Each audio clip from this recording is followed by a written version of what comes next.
বর্তমান Bangladesh cricket board আমাদের সবাইকে বোকা মনে করে। এটা একটু বইয়ের ভাষায় বললাম, ভদ্র করে বললাম। যদি একটু অভদ্রভাবে চলতি ভাষায় বলি, তাহলে বর্তমান বিসিবি মিডিয়াকে মনে করে ভোদাই, জনগণকে মনে করে বলদ। আমাদেরকে ভোদাই আর বলদ মনে করে দেখে যেই দিন বাংলাদেশে টি-20 বিশ্বকাপ খেলাটা শেষ হয়ে গেল, সেই দিন তারা সাকিব আল হাসানের বাংলাদেশের জার্সিতে আবার ফেরার গল্প দিয়ে দেয়। আমাদের এই গল্প খাইয়ে দেয় যে সাকিব আবার বাংলাদেশের হয়ে খেলছেন। গত 1.5 বছর ধরে যেইটার কোনো রকম কোনো সম্ভাবনা নাই, কোনো কিছুই আসলে হয় নাই, সেইটা আজকে আমাদেরকে খাইয়ে দিচ্ছে যেন আমরা বিশ্বকাপ থেকে যে বাংলাদেশের বিদায় হয়েছে, এই বোর্ডের আন্ডারে যে বিদায় হয়েছে, সেই ক্ষেত্রে অনেক মানুষের সমর্থন রয়েছে নানান কারণে। ভারত, এন্টি ভারত সেন্টিমেন্ট আমরা দেখিয়ে দিয়েছি, আমাদের এই প্রতিবাদ ইতিহাসে লেখা হয়ে থাকবে, ব্লা ব্লা ব্লা। কিন্তু একই সঙ্গে অনেক মানুষের সেই বোধোদয়ের জায়গাও আছে যে বাংলাদেশ একটা বিশ্বকাপ মিস করে ফেললো। 99 সালে আমরা প্রথম যখন বিশ্বকাপ খেলেছি, এরপর আমরা 100টা বিশ্বকাপ ওয়ানডে টি-20 মিলিয়ে খেললাম টানা। তারপরে এই বিশ্বকাপটা মিস করা আমাদের জন্য কত বড় একটা ঘটনা, কত বড় একটা কলঙ্ক বাংলাদেশ ক্রিকেটের জন্য। এবং সেই কলঙ্ক ঢাকার জন্য আজকে তারা সাকিব আল হাসানের গল্প খাইয়ে দেয় আমাদেরকে, এবং আমরা সেটা গপ গপ করে খাবো যে বাহ বাহ, সাকিব আসছে, এই ক্রিকেট বোর্ড কি অসাধারণ, কি অসাধারণ সিদ্ধান্ত নিয়ে তারা সাকিব আল হাসানকে ফিরিয়ে আনছে। বোধাই আর বলদ যদি আমাদের মনে না করতেন, তাহলে এই গল্প দিতেন না। অনেকেই ওই রকম আছেন, আপনাদের এই গাল গল্প খাবেন, আমি না, আমার মতো অনেকেও আবার আছেন যারা আপনাদের এই গপ্পটা ঠিক খাবো না, আমাদের এইটা হবে না, আমাদেরকে দিয়ে আপনারা এই জিনিসটা জাস্টিফাই করতে পারবেন না যে বাংলাদেশে টি-20 বিশ্বকাপ আপনাদের বোর্ডের সময় আমরা খেলতে পারি নাই। সরকারের উপরে দোষ চাপাবেন, আরো অনেক কিছু আপনারা করবেন, সামনেও আপনারা করবেন, কিন্তু এই সাকিবের যে গল্পটা দিয়েছেন না, সেটা বড্ড শিশুতোষ হয়ে গিয়েছে। দেখেন, আজকে বাংলাদেশ ক্রিকেট বোর্ডের একটা মিটিং ছিল। এই মিটিং এর ডেটটা পূর্ব নির্ধারিত। কাকতালীয় ভাবে আজকে এই বিশ্বকাপে যে বাংলাদেশের খেলা হচ্ছে না, সেইটার চূড়ান্ত সিদ্ধান্ত এসেছে, এবং সেটা বোর্ড মিটিং চলাকালীন সময়।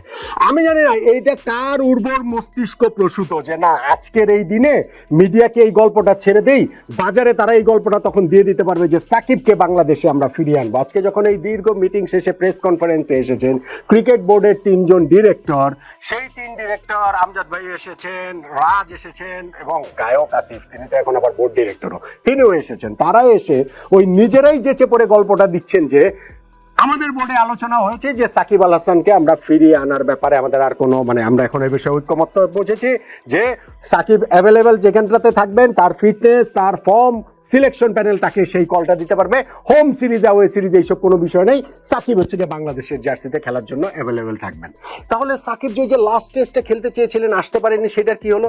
না না না না, আমরা তো তখন বোর্ডে ছিলাম না, সেই বোর্ডে আমরা ছিলাম না, আমরা সেটা জানি না, সরকারের সাথে কি হয়েছে না হয়েছে ওইটা আমরা জানি না। তবে এখন আমরা মনে করছি যে সাকিব এত লেজেন্ড প্লেয়ার, আমাদের এরকম 100 বছরও আরেকজন সাকিব আসবে না। ফলে সাকিবের যে শেষ ইচ্ছাটা যে তিনি দেশের হয়ে খেলবেন, দেশের মাটিতে খেলবেন, আবার হচ্ছে গিয়ে তিনি রিটায়ার করবেন, এবং হচ্ছে গিয়ে আমাদের সঙ্গে তার রেগুলার যোগাযোগ রয়েছে। আসিফ বলছিলেন যে তার সঙ্গে কথা হয়, রেগুলারই কথা হয়, এবং সেখানটাতে সাকিব ইচ্ছা প্রকাশ করেছেন, ফলে সাকিবকে আমরা আসলে অ্যাভেলেবেল করলাম। সরকার কি সিগন্যালটা কি রয়েছে? এইবার তাদের উত্তর যে না, সেটা তো আমরা জানি না। ওইটা আমাদের cricket board president Aminul Islam বুলবুল ভাই দেখবেন, তিনি সরকারের সঙ্গে এই বিষয়ে যোগাযোগ করবেন যে সাকিব দেশে এসে খেলতে পারবেন কিনা। ওই যে নিরাপত্তাজনিত যে বিষয়, ওই যে মামলা মোকদ্দমার বিষয়, ওই যে মবের বিষয়, এইসব বিষয়ে তারা কিছু জানেন না, কিন্তু সাকিব বাংলাদেশের জন্য অ্যাভেলেবেল, এই গল্পটা তারা দিয়ে দেন। অ্যাভেলেবেল সেটা কি? বিদেশের মাটিতে খেলাতে তো সাকিবের আগেও কোনো সমস্যা ছিল না। আপনারা যদি এই টেকনিক্যাল টার্মে বলেন, বাংলাদেশের মাটিতে আসলে না হয় তাকে মব ঘিরে ধরবে, তাকে না হয় আইন শৃঙ্খলা রক্ষাকারী বাহিনী অ্যারেস্ট করবে। সো বিদেশে তো সমস্যা ছিল, তো সেইটাতে এতদিন করছে না, এটা তো আমরা জানি না, আগে জানি না, কিন্তু আজকে আমাদের বোর্ডে এই ডিসিশন হয়েছে। কেননা তারা বলছেন যে নতুন বছরে চুক্তিভুক্ত খেলোয়াড়দের যে আলোচনা হচ্ছিল, সেইখানটাতে আমাদের এই প্রস্তাবটা উত্থাপিত হয়েছে। ফলে আমরা সাকিবকে নিয়েই এগুলোর এই প্ল্যানিংটা আসলে আমরা করছি। ভাই, এগুলো বিশ্বাসযোগ্য কথা? এগুলো আমাদেরকে খাইয়ে দিলেই আমরা খেয়ে যাব।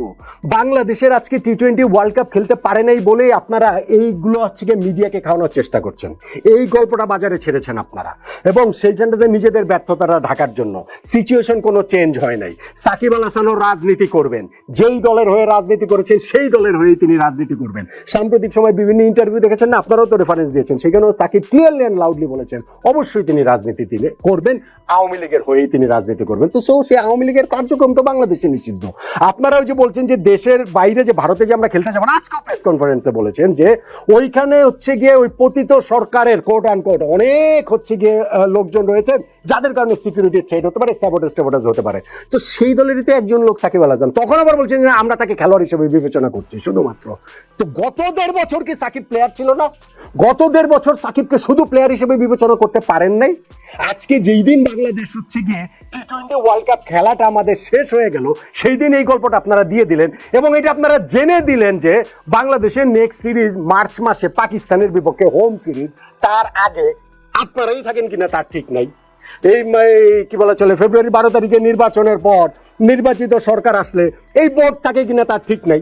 কিন্তু আপাতত আপনারা ওই আগুনের উত্তাপটা থেকে নিজেদেরকে বাঁচিয়ে নিলেন যে টি-20 বিশ্বকাপে যে আমরা খেলি নাই, সেইখানটাতে যে আপনাদের ব্যর্থতা, কেউ না কেউ তো বলছে যে এটা ব্যর্থতা, হাততালি দেওয়ার লোক আছে যে হ্যাঁ আমরা দেখিয়ে দিয়েছি, কিন্তু একই সঙ্গে আপনারা যে তুমুল ভাবে ব্যর্থ সেইটা বলার মতো লোকও তো আছে না?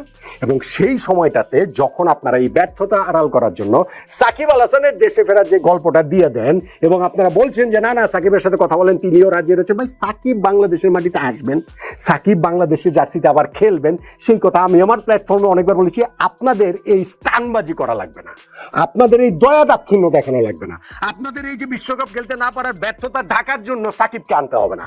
সাকিব সাকিবের মেরিটেই আসবেন, সাকিব সাকিবের মেরিটেই বাংলাদেশের জার্সি গায়ে খেলবেন। কিন্তু আজকে এই কাজটা করে টি-20 বিশ্বকাপের থেকে যেদিন বাংলাদেশ অফিসিয়ালি আউট হয়ে গেল, সেই দিন সাকিব আল হাসানের ফেরার গল্পটা আপনারা দিয়ে প্রমাণ করলেন অন্ততপক্ষে আমার কাছে যে আমি আমার জীবনে কোনোদিন, আমার এই যে 25 বছরের সাংবাদিকতা ক্যারিয়ার, 25-26 বছর, আমি এরকম অসৎ, কপট, মিথ্যাচারে পরিপূর্ণ, ভণ্ড, বদমাইশ ক্রিকেট বোর্ড কখনোই দেখি নাই। আজকে আপনারা সব লিমিট ক্রস করে গিয়েছেন। টি-20 বিশ্বকাপে বাংলাদেশ খেলছে না, এর চেয়ে বড় ব্যর্থতা বাংলাদেশ ক্রিকেট বোর্ডের হতেই পারে না, নো ম্যাটার হোয়াট। এবং সেই দিনে আপনারা সাকিব আল হাসানের এই ফেরার গল্পটা দিয়ে, আমি যে উপমাগুলো দিলাম না, ডিকশনারি দেখে এরকম আরো এগুলোর যেসব সমার্থক শব্দ রয়েছে সেগুলো আপনারা নিজেদের সঙ্গে যোগ করে নেন। কিন্তু যেটাই বলেন না কেন, এই যত গল্পই দেন না কেন, বাংলাদেশের ইতিহাসে সবচেয়ে ব্যর্থ এবং অযোগ্য বোর্ড হিসাবে এই ক্রিকেট বোর্ডের নাম লেখা হয়ে থাকবে। এইটা আপনারা আমার কাছ থেকে লিখে রাখেন। সাকিবের এই ফেরার গল্প দিয়ে নিজেদের ব্যর্থতা আপনারা আড়াল করতে পারবেন না।